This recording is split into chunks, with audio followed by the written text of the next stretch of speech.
In these communities, women's work linked directly to the sea, even if they never set foot on a boat.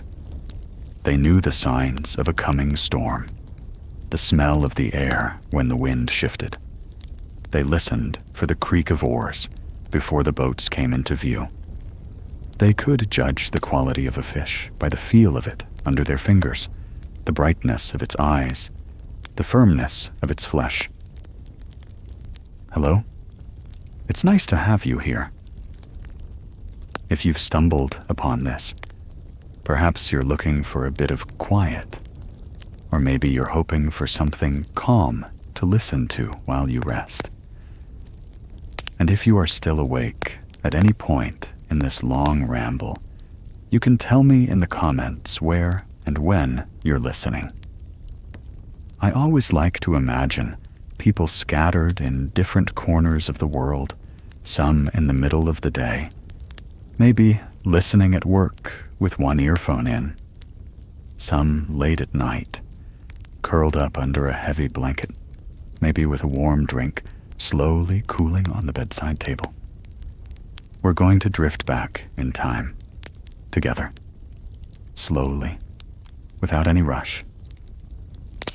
And our journey will begin in the 15th century, a time when the world felt at once very small and impossibly large. When I think about the 15th century, I think about a world of wooden shutters creaking in the wind, about the sound of carts on cobblestone streets, about the way homes might smell faintly of wood smoke, wool, and bread. And when we speak about women's concerns at this time, it's important to remember that life was not uniform. The life of a wealthy merchant's wife in Florence was very different from that of a shepherd's daughter in rural France, or a fisherwoman along the coast of Portugal.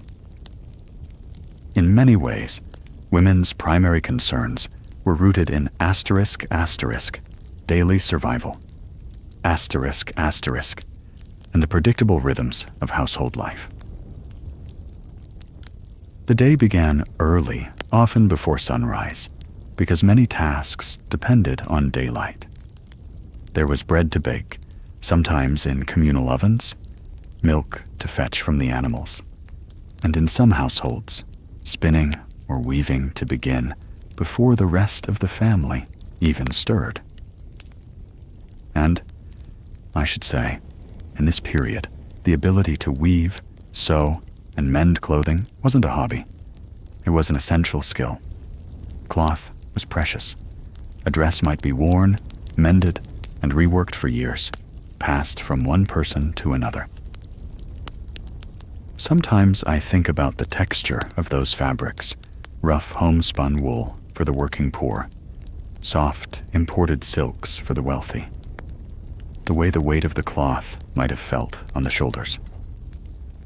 If you're imagining this in your mind, you might also imagine the sounds a spindle whirring softly, the scrape of a wooden stool across a stone floor, the distant call of a vendor outside selling fish, onions, or herbs. Now, one of the central concerns for many women was marriage. Marriage in the 15th century, for most, was not primarily about romance, though, of course, human hearts have always been complicated. It was often an economic arrangement, linking families, land, or craft businesses. In some towns in Italy, for example, dowries were carefully calculated, recorded in documents, and sometimes kept in the form of property or goods. And for a family with daughters, the size of the dowry could be a source of constant concern, something quietly discussed late at night, a figure that determined the kinds of matches that could be made. In Northern Europe, particularly in the Low Countries, many women were involved in market trade, selling dairy, vegetables, or textiles. Picture, for a moment, a cold morning in Bruges, around the year 1480. A woman standing in the marketplace with a basket of cheese wrapped in cloth. Her hands red from the chill, her eyes watching for regular customers who knew her by name. It's easy to romanticize this image, but there were also deeper concerns beneath it. Market access was sometimes regulated by guilds, and women's participation could be limited by local laws. There were also the constant threats of illness, poor harvests, and changes in trade routes. Education for women in this period was limited in most places, though not entirely absent. In wealthier merchant or noble families, daughters might learn to read and write, sometimes in multiple languages, Latin, French, or Italian, depending on the region.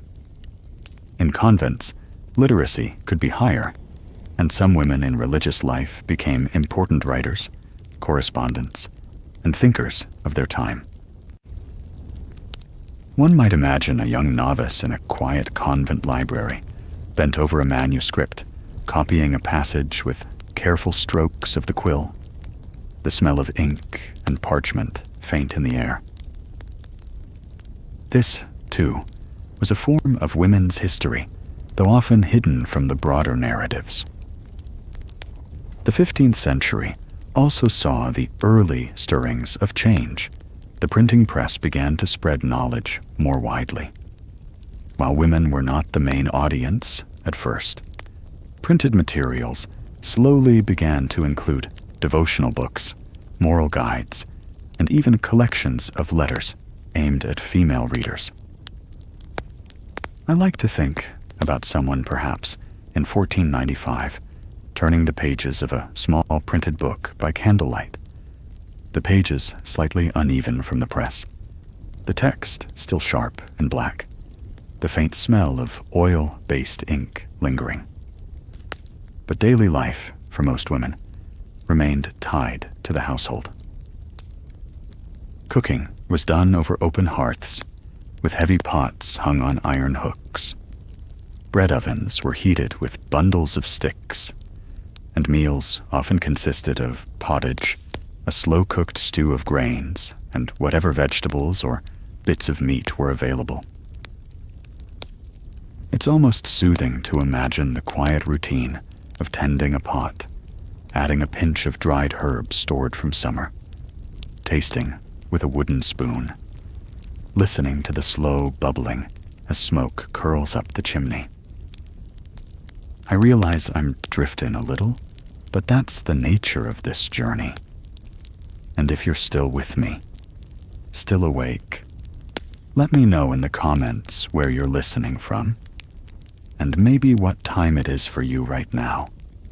I imagine some of you are hearing this in the middle of the night. Others, maybe during a rainy afternoon. We can't talk about women's concerns in this period without mentioning childbirth. It was a constant presence in women's lives, both as an expectation and as a risk.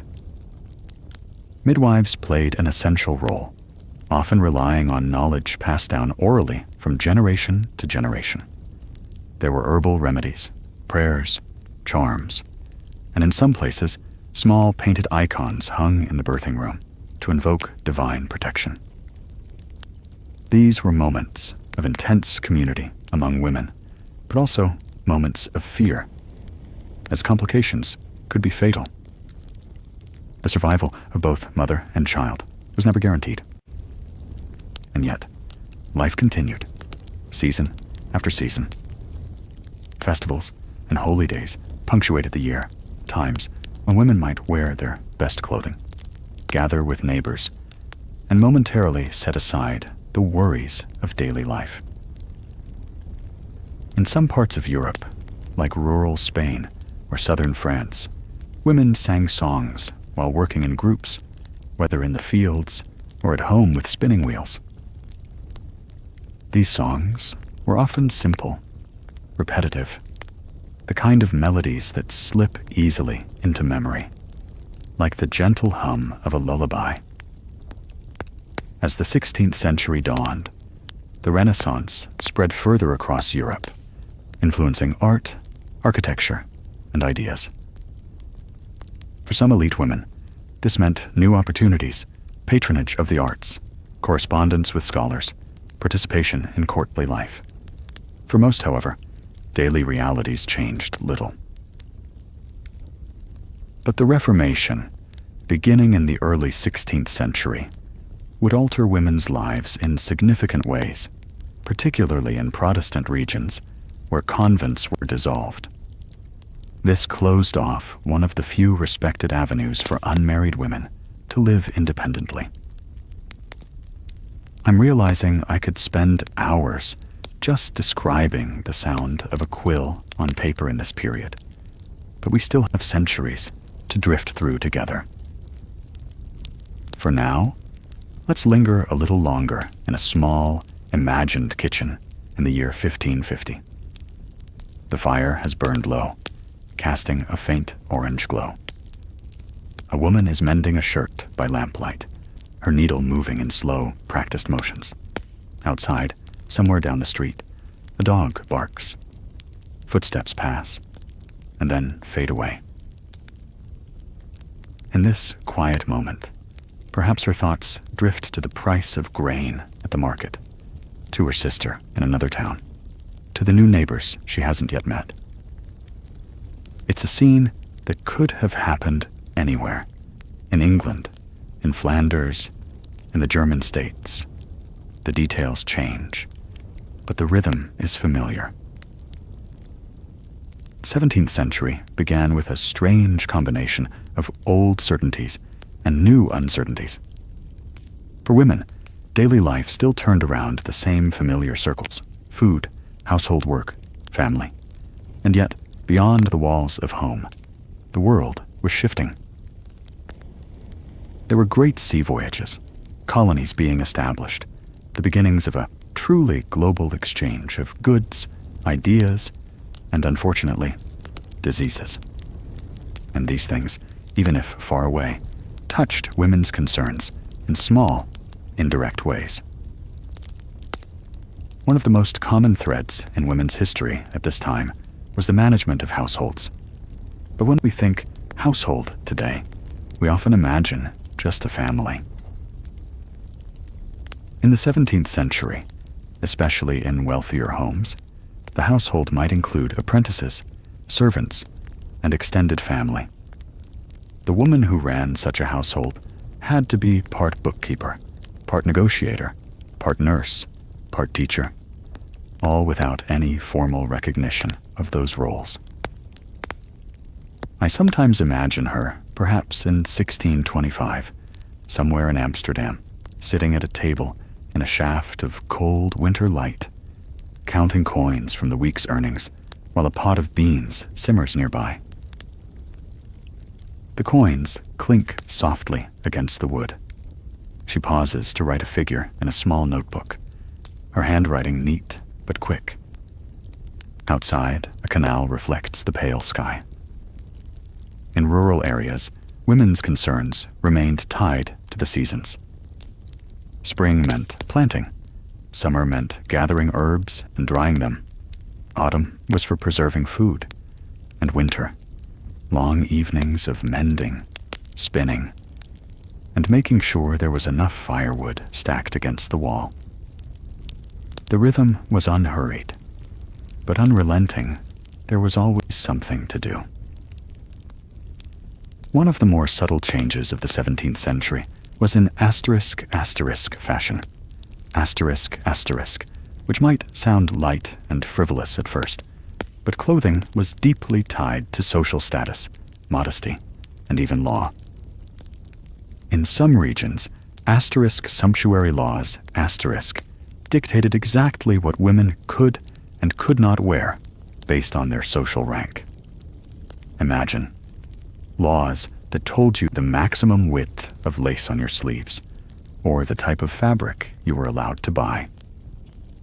We might picture a young woman in Paris in 1640, gazing at a bolt of imported silk in the market, running her fingers lightly over it, knowing she could never afford it, but also knowing it was not permitted for her station. And still, perhaps she bought a small ribbon of it to tuck away in a chest as a private luxury. In this period, marriage still shaped much of women's lives. But in some cities, widows could run their late husbands' businesses, and some became respected merchants or innkeepers in their own right. I find these stories quietly inspiring. They remind me that even in restrictive systems, women found paths to agency and survival. A widow running a small tavern in London might worry about the price of ale, the reliability of her suppliers, and the safety of her establishment late at night.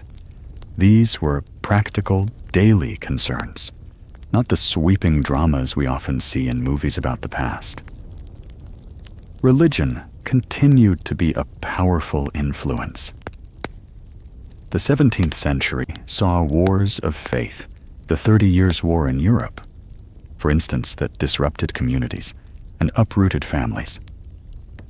For women, war meant shortages, the loss of loved ones, and the need to keep households functioning in unstable conditions. And yet, in quieter corners, untouched by direct conflict, women's religious life might involve attending sermons, joining charitable works, and maintaining devotional practices at home. I can imagine a woman in 1650 lighting a candle in front of a small wooden cross, whispering a prayer for her children, then returning to knead bread, the dough soft and warm under her hands.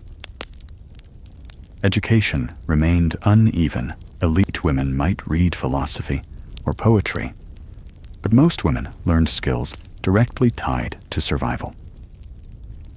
Still, literacy rates among women in some urban centers slowly rose, especially in Protestant regions, where reading scripture was encouraged for everyone. Sometimes I think about a young woman, perhaps the daughter of a bookseller in Leipzig, secretly reading plays by candlelight after the shop was closed. The light flickers. The page turns softly, and she smiles at a clever line, never knowing that centuries later, someone like me would imagine her. The witch trials of the 17th century cast a long shadow over women's history. While men were also accused, the majority of the accused and executed were women, often older, often poor, often healers or midwives. For communities, the fear was palpable. Suspicion could grow from something as small as a failed crop, a sick cow, or a child's illness. It's chilling to think of it, but also important to remember, because it shaped how women were viewed, as either the keepers of domestic stability or as potential sources of unseen danger.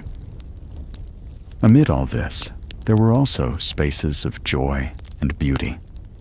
Markets were lively, weddings were celebrated with music and dance, and in some towns, seasonal fairs brought together people from miles around. Picture a warm afternoon in a village square, the smell of roasting meat, the sound of a fiddler playing a simple tune, children weaving between adults, women chatting about everything from bread prices to distant relatives. In these moments, concerns eased just enough for laughter to fill the air. By the late 17th century, the Enlightenment was beginning to take shape, the idea that reason, science, and education could improve society. For most women, this shift was subtle at first. Philosophers debated in salons, but those salons were often hosted by women, who influenced the flow of ideas, even if they weren't the ones writing the treatises. I imagine a salon in Paris around 1695, a room lit by many candles, the air faintly perfumed, a circle of guests discussing philosophy, while a hostess listens, occasionally steering the conversation with a question. She knows exactly which guest to draw out, and which to gently quiet. This was influence without formal power, but influence nonetheless. As we leave the 17th century behind, the world feels on the cusp of something: trade routes expanding, cities growing, printing presses, multiplying books, and the early hum of new inventions. Women's concerns, marriage, children, household management, safety, food, clothing, education, were the threads that continued to weave through all these changes. The 18th century began with both elegance and hardship. For some, life meant candlelit balls, elaborate clothing, and philosophical debates. For others, it meant muddy fields, worn boots, and a constant awareness of the price of bread.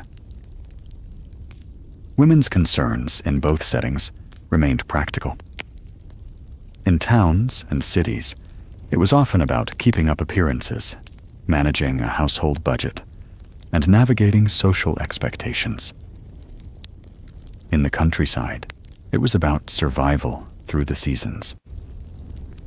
I think of a woman in rural England, perhaps around 1720, bent over a wooden table in the dim morning light, slicing coarse bread for her family. The air smells faintly of smoke from the hearth. In the background, a kettle begins to hum just before boiling. Her thoughts might wander to a neighbor's illness, the next market day, or the new taxes people have been grumbling about. In urban centers, the Enlightenment was in full bloom. Women of certain circles hosted salons, gatherings of thinkers, artists, and scientists.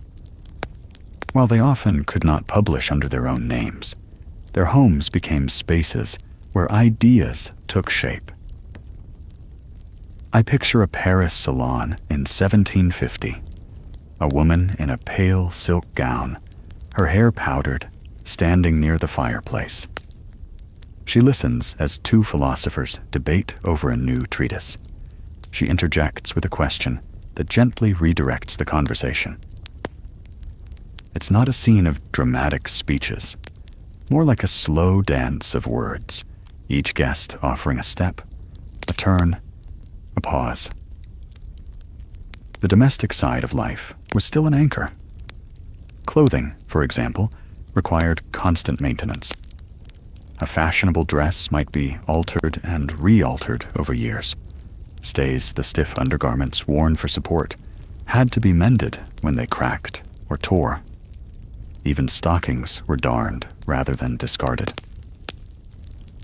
I sometimes imagine sitting by the fire with a small sewing basket, feeling the slight roughness of wool between my fingers, hearing the faint pop of the thread as it tightens. One of the most pressing concerns for many was food. This century saw bread riots in several countries when grain prices spiked. In France, before the Revolution, the phrase bread and life were almost interchangeable for the poor. A failed harvest could ripple through an entire region, leaving families desperate. Education for women broadened in some places, particularly in wealthier families. Music lessons, reading, and penmanship were common subjects, not always for practical use, but as markers of refinement. For working-class women, education remained tied to skill. How to keep accounts for a shop, how to weave finer cloth, how to brew beer without wasting grain. In rural Europe, traditions persisted that were centuries old. Seasonal festivals, songs sung while working in the fields, communal baking days, all these continued. I can hear the sound of laughter from a group of women kneeling by a riverbank, washing linens and beating them gently against smooth stones. The rhythm is steady. The voices rise and fall in conversation. Toward the century's end, industry began to change everything. Spinning machines and looms shifted textile work from the home to factories. For some women, this meant earning wages of their own, though often in difficult conditions, with long hours in noisy, dusty rooms. And so, the 18th century closed with a sense of anticipation and uncertainty. The French Revolution had erupted, and ideas about women's rights were beginning to be discussed more openly, though still rarely enacted. Across Europe and beyond, women carried forward the same steady thread, caring for families, keeping households afloat, and adapting to the tides of change. The century opened with streets busier than they had ever been before. Cities were swelling, chimneys rising above rooftops, trains and steamships beginning to pull the world closer together. For women, the noise and smoke of industry brought new rhythms to life, sometimes a faint mechanical hum, even inside the home, carried on the air from a nearby factory. In textile towns, women walked in the early dark to spinning rooms filled with clattering looms. The floorboards trembled under their boots. Cotton dust floated in the shafts of light from high windows, settling into hair and fabric. Each task was repetitive, tying broken threads, feeding shuttles through the warp, and hours passed without a clock in sight. Pay was small, but for some, it was the first coin they earned in their own right, folded away in a handkerchief for market day. In rural areas, the work remained much as it had for centuries. Fields still needed to be weeded, animals tended, water fetched. The railway's arrival meant news, goods, and sometimes strangers arrived more quickly than before. But the sound of the scythe through grass, or the rhythm of a butter churn, remained unchanged. In middle-class homes, the century brought an expanding array of household objects, sewing machines, better stoves, printed cookbooks. A woman might spend part of her day studying recipes in neat copperplate script, considering the cost of each ingredient, or folding freshly ironed linen into the tall cupboard in the hallway. Servants were still common in such households, though often they were young women from rural villages, sending part of their wages back to their families. Marriage remained central to many women's futures, though the way it was spoken about shifted. Advice books promised harmony through a wife's obedience and a husband's provision, while some women began to write openly questioning those expectations. Letters and diaries, from the time preserved thoughts that were rarely shared, allowed reflections on education, work, and the desire for personal independence. The suffrage movement began to stir in several countries, though its earliest meetings were small and often ridiculed in newspapers. Still, the discussions planted seeds. Pamphlets circulated, sometimes hidden inside other books, or slipped quietly from hand to hand. Wars in this century, from the Napoleonic campaigns early on to later colonial conflicts, altered women's daily concerns as husbands, brothers, and sons left home. In their absence, women managed farms, ran shops, and kept ledgers. Those in cities might volunteer for charitable works, sewing garments for soldiers, or collecting food for the poor. The Industrial Revolution also altered domestic service. The expansion of middle-class families created more positions for cooks, laundresses, and housemaids. But these jobs could be grueling long hours, constant supervision, and little privacy. A maid might rise before dawn to light the household fires, her footsteps echoing on the stone floors as the rest of the house still slept. Education widened slowly. Some girls attended new public schools, others studied at home from borrowed books. In some industrial towns, night classes opened to teach reading and arithmetic to working women, though exhaustion often made lessons difficult. Still, the desire to learn persisted. The century's fashions shifted from the high-waisted gowns of its early decades to the heavy skirts and corsets of the later Victorian era. Dresses became more complex, requiring layers of petticoats and careful laundering.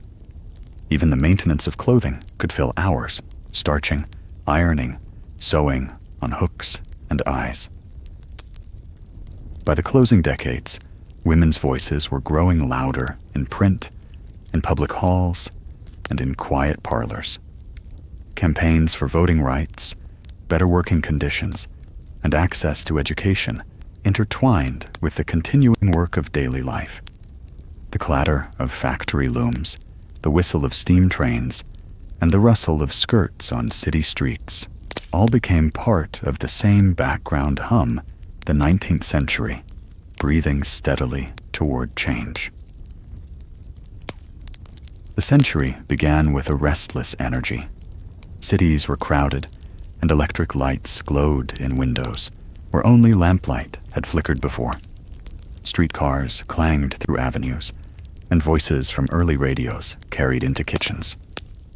For women, the first decades brought both familiarity and change.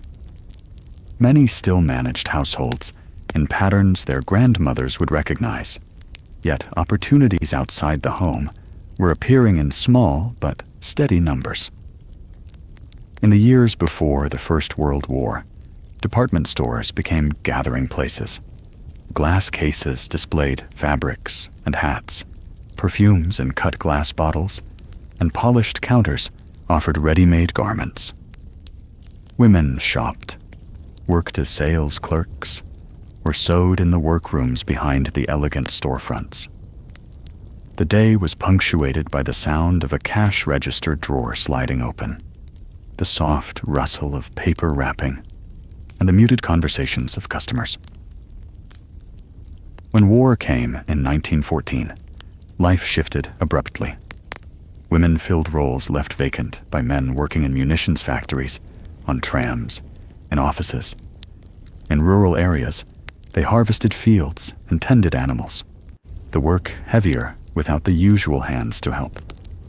The war also brought absence, anxiety, and letters read slowly at the kitchen table, each line examined for signs of hope or fear. The years after the war carried both relief and uncertainty. Some women returned to domestic roles, while others fought to keep their places in workplaces.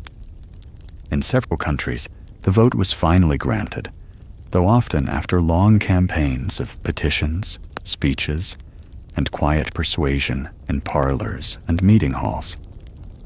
The 1920s brought shorter skirts, bobbed hair, and in some places, a new sense of freedom in public life.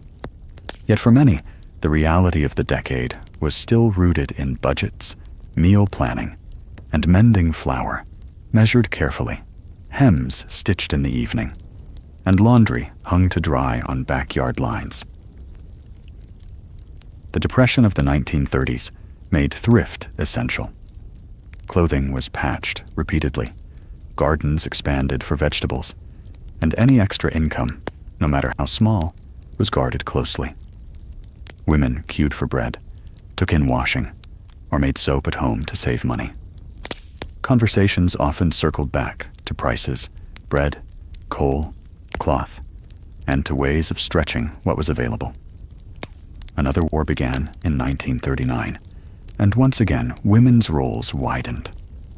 They drove ambulances, served in auxiliary forces, and worked in factories producing aircraft parts and uniforms. In occupied cities, women risked their lives in resistance networks, carrying messages or hiding those in danger. On the home front, ration books became part of daily life meals, planned around what coupons allowed. Substitutions made for scarce ingredients. The post-war years saw domestic life transformed by new technologies. Washing machines, vacuum cleaners, and refrigerators appeared in more homes, changing the pace and weight of housework. Advertisements promised more leisure time, though for many women, it simply meant expectations for a cleaner, more orderly home grew. The latter half of the century brought increasing numbers of women into universities, offices, and professions once closed to them. Yet the older patterns persisted alongside the new, balancing paid work with care for children, aging parents, and the 1,000 small tasks that kept a household running. In many countries, discussions about women's rights and equality grew louder in the 1960s and 70s.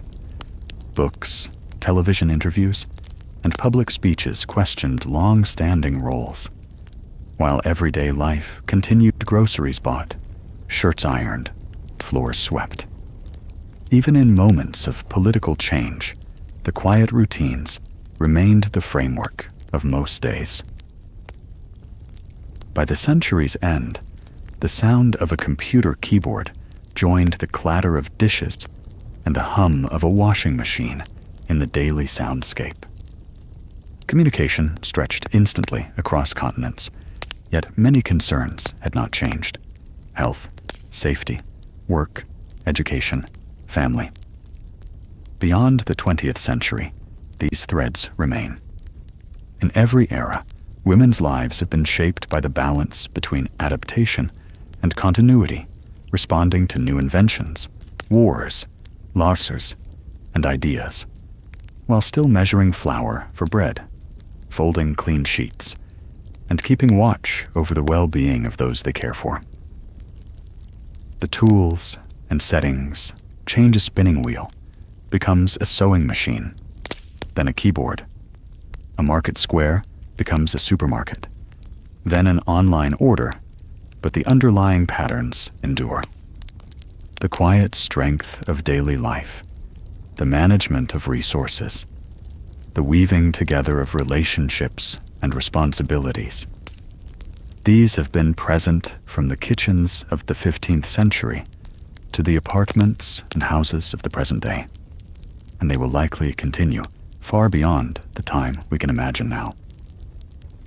The day begins in the faint, cold light before sunrise. The fire, left to smolder through the night, has shrunk to a bed of dull, red embers beneath a crust of ash. I push the ashes gently aside with an iron poker. A faint glow breathes back at me, and I feed it small twigs, then larger pieces of wood.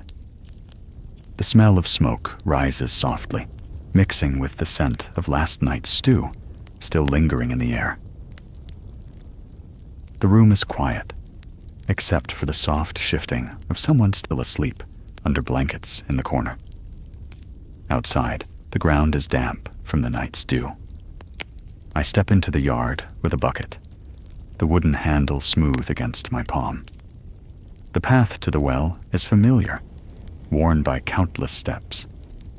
The rope creaks as I lower the bucket into the darkness, and when it comes back up, drops of water fall back into the stone shaft with a hollow echo. Back inside, I set the water by the hearth. In winter, the steam begins to rise almost immediately, filling the air with a faint warmth. In summer, it stays cool for a while, and the first sip is fresh and clean. There is bread left from yesterday, dense, brown, baked in the communal oven. I cut a slice, the knife catching on the crust, and set it near the fire to soften. If there is cheese, it will be a small piece, carefully cut so that it lasts. If there is butter, it is spread thinly, almost transparent, so none is wasted. If the weather is fair, there are animals to tend before the sun is fully above the horizon. Chickens must be let out from their small wooden coop. They cluck softly as they hop down into the yard, heads bobbing. The goat bleats, her breath visible in the cold morning. I milk her slowly, the sound of it a steady stream against the inside of the pail, one of the many familiar rhythms of the day. In towns, mornings begin differently. The narrow streets are still in shadow, the smell of fresh bread drifting from the bakery. The market stalls are being set up, wooden tables with baskets of onions, carrots, turnips, small piles of salted fish, skeins of dyed wool, and stacks of clay pots. Women carry baskets on their arms, bartering softly with stall holders, glancing at each other with quick smiles or short nods. The sound of a crier's voice bounces between the walls, announcing price new shipments or news from another town. Back in a rural household, work turns toward food for the day. A pottage is begun: beans and barley, if they are available, cabbage, if it is in season, sometimes a bit of meat left over from the last slaughter. Herbs from the garden: parsley, sage, perhaps thyme, are tied with twine and dropped into the pot. The fire burns low but steady. The scent will grow richer as the hours pass. Spinning is never far from reach. A spindle can be tucked into an apron pocket, the fibers twisted and wound as conversation flows, or as a child is soothed. Flax in summer, wool in winter. The feel of the fibers is different. The smell, too. Flax smells faintly of earth and grass, wool of lanolin and sheep. Thread is wound onto skeins, dyed with plant colors when needed: deep brown from walnut husks, yellow from weld, muted green from nettles. The garden needs attention.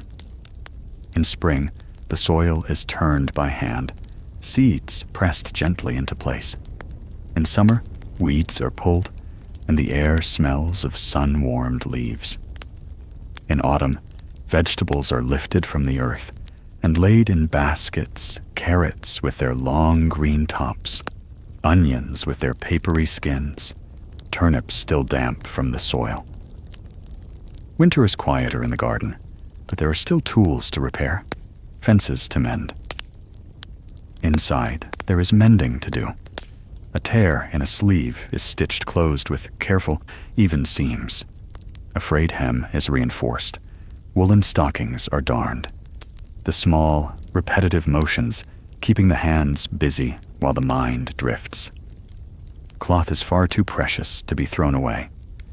Every piece is patched, altered, handed down, sometimes reshaped into something entirely new. Children's voices break the quiet from time to time. They may be asked to gather kindling, to watch the pot so it does not boil over, to help turn a spit if there is meat roasting. Older daughters may learn to card wool, to spin evenly, to knead bread. Older sons may work alongside their fathers in the fields or with a local craftsman in town. By midday, there's a pause to eat. Bread, cheese, and pottage, perhaps an apple or pear if the season allows.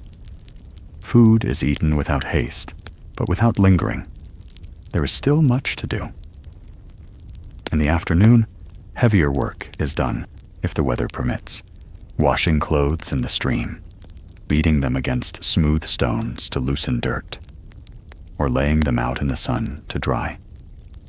In towns, wealthier women may visit neighbors or oversee servants as they prepare rooms, polish metalware, or arrange storage in the pantry. A lady of some means might also spend time in embroidery, her needle moving through fine linen, stretched taut in a frame, creating patterns of leaves, flowers, or saints. Seasonal work changes the pattern. In late summer and early autumn, much of the day is taken up with preserving food. Apples are sliced and dried, beans are strung on threads, herbs are tied in bundles and hung from beams to dry. Meat may be salted or smoked, filling the air with a sharp, rich smell that clings to clothing. Religious observance shapes the week. Feast days bring a break in work, sometimes a procession through the streets, candles glowing against the evening, songs carrying softly in the cool air.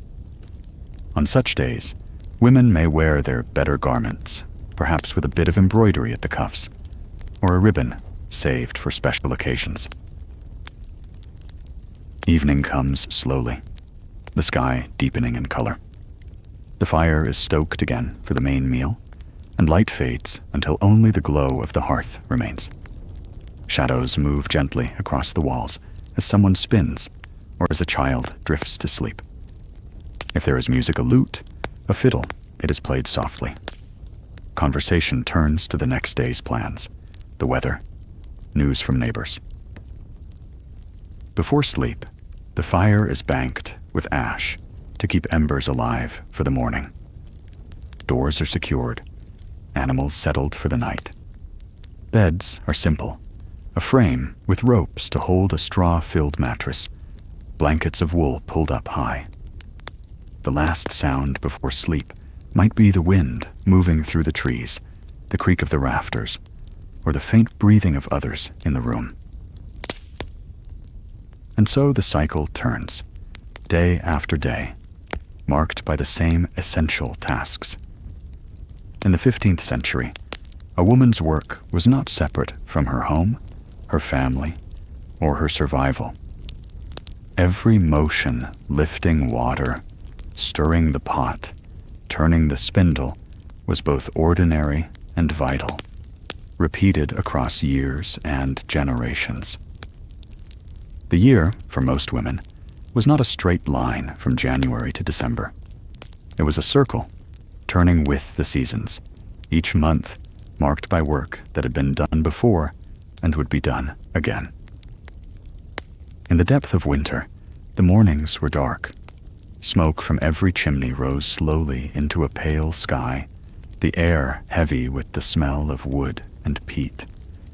The fire needed coaxing embers from the night before were buried under ash, and if they had gone cold, the process began from the start, striking flint against steel, catching sparks on dry fibers. The sound was small, but in the silence of early morning, it carried. Winter work was indoors when possible. Wool was carded and spun, mending was done, and the stores in the pantry were carefully checked. Salted meat hung in cool corners. Barrels of herring or cod, packed in layers of salt, waited in storerooms in coastal towns and even far inland, carried there by traders who followed the frozen rivers or snowy roads. The salted fish was not just food, it was proof of the link between land and sea, even for those who had never stood on a shore. In fishing villages, the rhythm was different. The sea dictated the day. Men might be out before dawn, pushing their boats into the cold water, sails snapping in the wind. Women stayed on land, mending nets, laying fish to dry on wooden racks when the catch came in, or tending to the children while keeping an eye on the tide. Seaweed was gathered from the shallows to be dried and used as fuel or fertilizer. The smell of salt and fish was constant. It clung to skin, to hair, to every piece of clothing. Spring arrived quietly at first. In the countryside, the soil softened. Fields were turned, seeds pressed into furrows, the work steady and repetitive. Gardens near the house were prepared for herbs and vegetables, parsley, leeks, onions, cabbages. Women knew which seeds needed the most sun, which could grow in shade, which plants would help keep insects away. Along the coast, the spring brought a different set of labors. Fishing boats returned more often, with full nets. Salt-making began again in earnest in some places, seawater drawn into shallow pans and left for the sun and wind to work on. The crystals scraped into baskets. It was slow work, dependent on weather, but salt was precious. Without it, preserving food for winter was far more difficult. Women often helped in these salt pans, carrying brine in buckets, raking the drying crystals, and packing them for trade. In towns, spring was the time for markets to grow livelier. Coastal markets had their own smells, tarred ropes, drying fish, barrels of pickled herring stacked beside bolts of cloth brought from inland weavers. Women buying and selling here might speak more than one language, learned from traders who came by ship from other shores. A widow might run a small stall herself, selling fish her sons had caught, or baked goods she made in her own kitchen. Summer was the season of long days and heavy work. The sun rose early and set late, and every hour seemed needed. In rural areas, hay was cut and stacked, animals grazed longer in the fields, and gardens needed constant attention. Herbs were gathered in this season time, sage, rosemary, lavender, and hung in bundles from beams to dry in the heat. By the sea, summer was the season of abundance and preparation. Fish dried quickly on racks in the open air. Women worked in pairs or small groups, turning the fish so that both sides dried evenly, chasing away gulls that tried to steal from the rows. Some salted the catch, layering fish and salt in wooden barrels, then sealing the tops with waxed cloth or wooden lids. Autumn was both an ending and a beginning. The harvest meant long days in the fields, gathering wheat, rye, barley. It also meant preserving as much food as possible before winter returned. In villages near the coast, fishing intensified. The catches in cooler weather could be large, and what could not be eaten fresh was smoked, salted, or dried for the months ahead. In these communities, women's work linked directly to the sea, even if they never set foot on a boat. They knew the signs of a coming storm, the smell of the air when the wind shifted. They listened for the creak of oars before the boats came into view. They could judge the quality of a fish by the feel of it under their fingers, the brightness of its eyes, the firmness of its flesh. And beyond the fishing villages, even inland women felt the presence of the sea. A barrel of salt in a storeroom, a herring laid out on the table, a piece of linen stiffened with salt water from dyeing, all these bore the trace of the shore. Evenings were often the same, whether by the sea or far inland. The fire was the center. Shadows moved gently on the walls as the light shifted. A spindle turned, a needle moved through cloth, a pot simmered with the day's meal. Outside, the world grew quiet, and the work of the day folded into the rest of the year's endless circle. Asterisk, asterisk. Winter inland, asterisk, asterisk. Inland winters were long and often quiet, but never idle. The cold settled in early, sometimes by late November, and the ground would freeze until March. Days began before the sun rose, the first task being to coax the fire back to life. A woman might lean close to the hearth, breath making the faintest cloud in the cold air, as she carefully arranged twigs and small sticks over the embers left from the night before.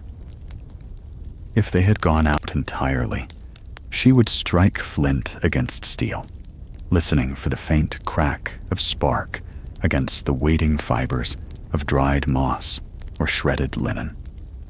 The air in the house smelled of smoke, wool, and whatever had been cooked the night before.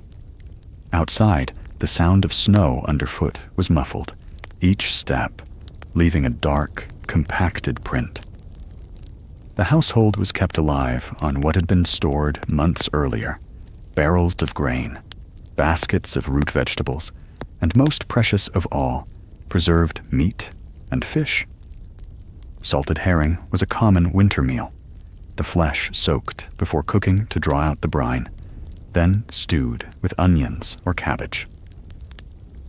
Winter sewing was constant mending worn tunics, patching children's cloaks, adding new linings to keep out the cold.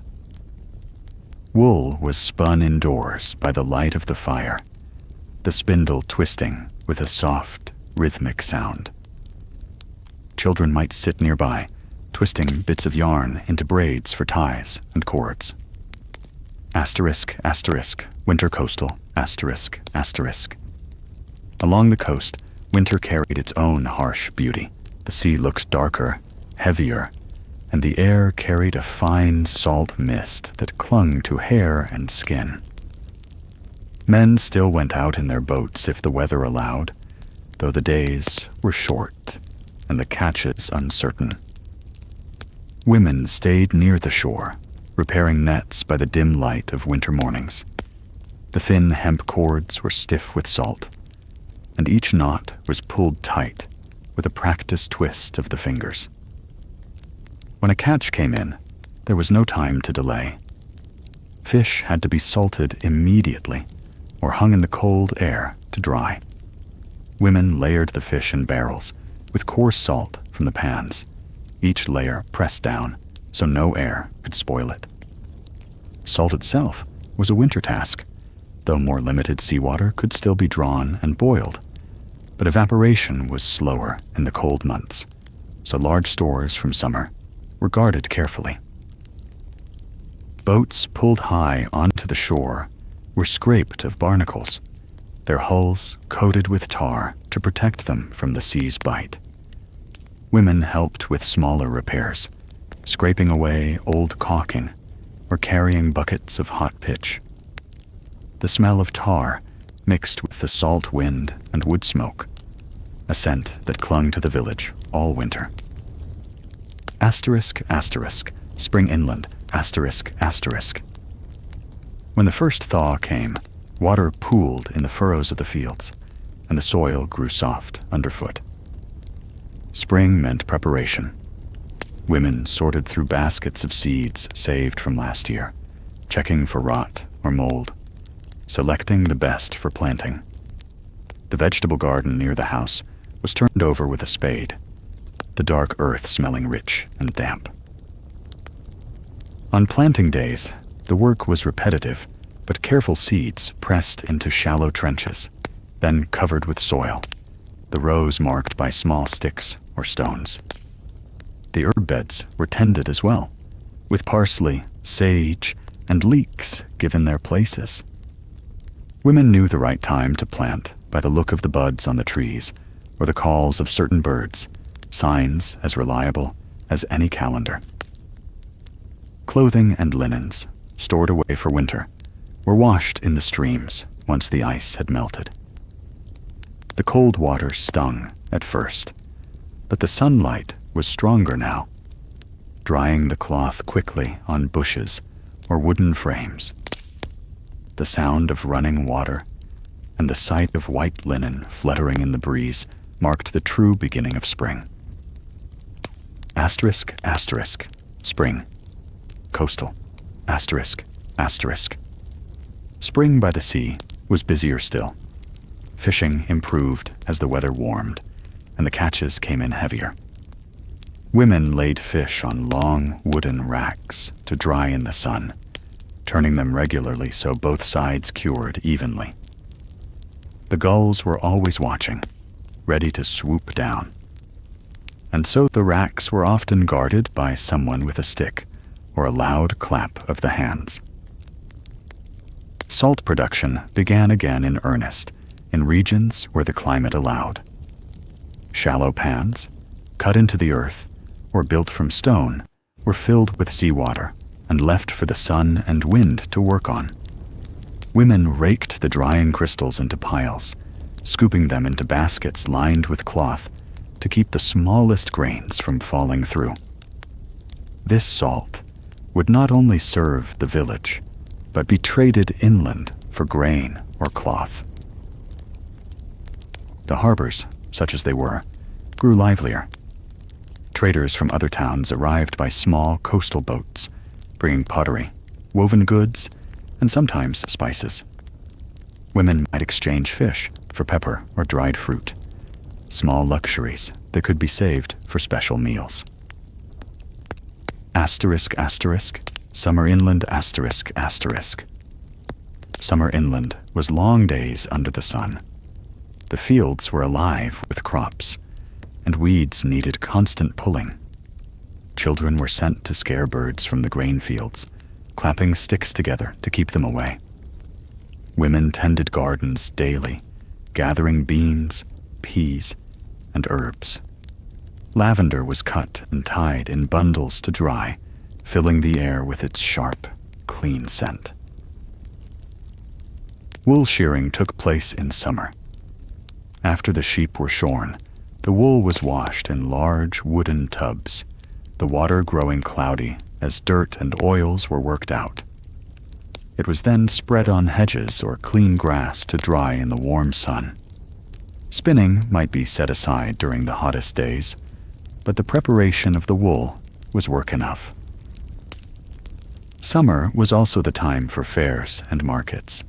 In some towns, women sold butter, cheese, or eggs, carrying their goods in baskets balanced on their hips or heads. The noise and smell of the market was an overwhelming mixture: the bray of animals, the calls of sellers, the aroma of baking bread, roasting meat, and crushed herbs underfoot. Asterisk, asterisk, summer coastal. Asterisk, asterisk. Coastal summers were rich with work. Fish dried quickly in the heat, which meant more could be preserved for the coming winter. Women salted barrels at a pace that matched the catches, hands moving automatically. Layer of fish, layer of salt, another layer of fish. The air in the drying yards was thick with the scent of the sea. Seaweed was gathered in great bundles, dragged up from the shallows at low tide. It would be spread out to dry on the rocky shore before being stored for fuel or ground into fertilizer. Some women waded into the tide with baskets to collect shellfish, their skirts tied up high, the water cool against their legs. Boats came and went more often in summer, and coastal women might be called upon to help unload cargo sacks of grain, barrels of oil, baskets of fruit. The work was hard, but trade brought news from far-off towns, and sometimes even from across the sea. Asterisk, asterisk, autumn inland. Asterisk, asterisk. Autumn was the season of gathering and storing. Fields of grain were cut with sickles, tied into sheaves, and brought in for threshing. Women worked alongside men, separating grain from chaff with wooden flails, the steady thump marking the rhythm of the day. The grain was stored in bins or sacks, protected from damp and pests. Gardens yielded their last crops: cabbages, onions, carrots, turnips. These were packed in cellars, some buried in sand to keep them fresh. Apples and pears were stored in baskets, checked regularly for signs of rot. Women prepared herbs gathered over the summer, stripping leaves from stems and storing them in cloth bags or small jars. Clothing was inspected for the coming cold. New linings were sewn into cloaks, and mittens or hoods were repaired. The work was done in the dimming light of shorter days, the sound of the needle drawing through cloth almost the only sound in the room. Asterisk, asterisk, autumn coastal. Asterisk, asterisk. Autumn fishing could be some of the most plentiful. Cooler waters brought larger schools of fish close to shore, and the drying racks were again filled. Smoked fish was also prepared. In this season, small sheds built near the shore. Their fires kept low and steady for days, the smoke curling slowly upward. Women kept watch over these fires, adjusting them as needed, so the fish cured evenly. Salt stores were checked and replenished one last time before winter storms made the work too risky. The salt pans were cleaned and covered against the weather. Nets were mended for the final season's fishing, each tear carefully knotted closed. The markets in autumn were full, with both inland produce and coastal goods on display. Women traded dried fish for grain, wool, or honey, each exchange ensuring that the household could face the winter ahead. And so, we come to the end. The year has turned many times over, and our wandering through centuries has brought us here, to the quiet now.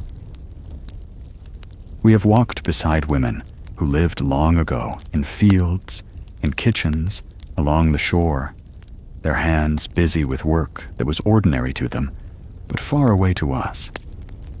We have listened to the sound of spinning wheels, the scrape of knives on fish, the steady rhythm of footsteps across packed earth. If you are still awake, which would surprise me, you might think of them now as small, steady lights in the great darkness of history. People whose names we don't know, but whose days were full, and whose work kept life going. And if your eyes are heavy, and the world feels far away, then perhaps it is time to let go.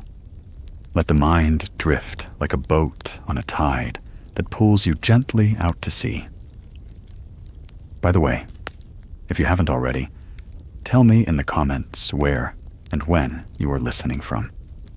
Maybe it's late, maybe the house is quiet, maybe you're somewhere between waking and sleep. And now, we have reached the quiet end of our long, winding journey. We began far back, in the chill mornings of the 15th century, when the sea was a restless boundary, and women stood on its edge, gathering salt, mending nets, and waiting for sails to return. We stepped into stone-walled kitchens, where bread rose slowly near the fire, and the air smelled of herbs and wood smoke. We wandered into market squares, felt the hush of churches, and heard the muffled clink of coins in small purses. From there, we moved forward, through centuries that changed in their own unhurried ways. The 17th century, with its flicker of candles over account books, and the faint perfume of a salon in Paris where ideas floated like whispers. We drifted past the hum of factories in the 19th century, the rumble of trains, the sound of letters being folded and sealed. We stood quietly in kitchens during wartime, when ration books lay open on tables, and the ticking of a clock seemed louder than usual. And yet, in every century, some things stayed. The slow rhythms of care, hands tending to food, clothing, warmth, safety, the voices of women calling to one another across doorways, or bending close to comfort a child.